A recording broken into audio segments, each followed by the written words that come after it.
Hello and welcome to the Pressvine tutorial regarding what exactly gives your press release the X factor and what gives it the best possible chance of being published. So we're about to create our article in the article section of Pressvine.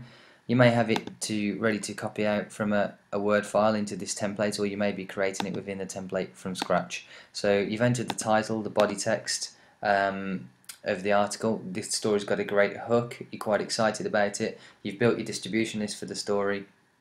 It's now time to really check over back over the release and make sure it ticks a few boxes to give it the best possible chance of being published. So we're going to look at these boxes now.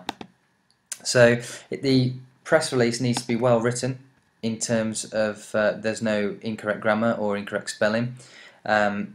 Do you also have to write in a certain style of the publication? Publications, magazines, websites, they may have a certain house style of writing, and do you have to learn that style of writing and adapt your press release so that box is ticked? But it certainly needs to be grammatically correct and without any typos or spelling mistakes. Also, make sure that your press release is bang up to date, so it's not out of date in terms of it's talking about a past event, or it's an old date assigned to the press release when you created the article within Pressvine. Make sure it's bang up to date, it's relevant, it's current in terms of the topic. In terms of relevance, also make sure that it's definitely relevant to the editor or media contact that you're sending it to, and relevant to the publication and the type of topics that they cover.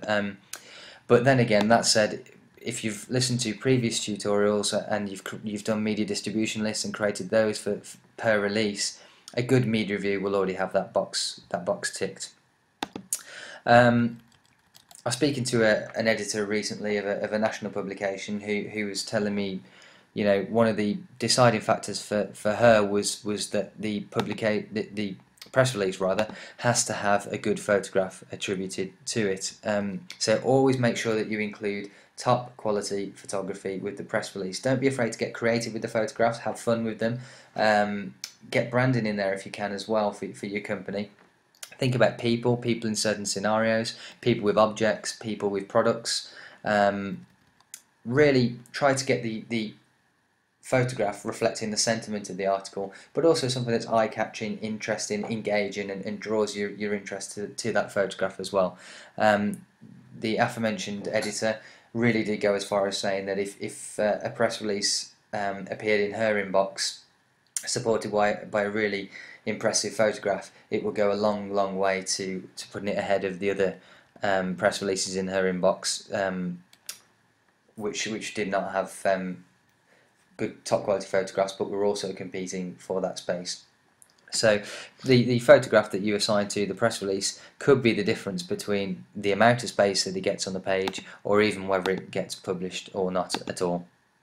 So going back to the only other thing which really a good press release will have within it, as in addition to the topics just covered, could be stats which back up what you're saying. Give the editor or journalist as much information as possible to make that press release, that news story, credible, to make it current, and also to make it as easy as possible for them to back up the qualitative points that you're trying to get across with quantitative, hard-hitting statistical information.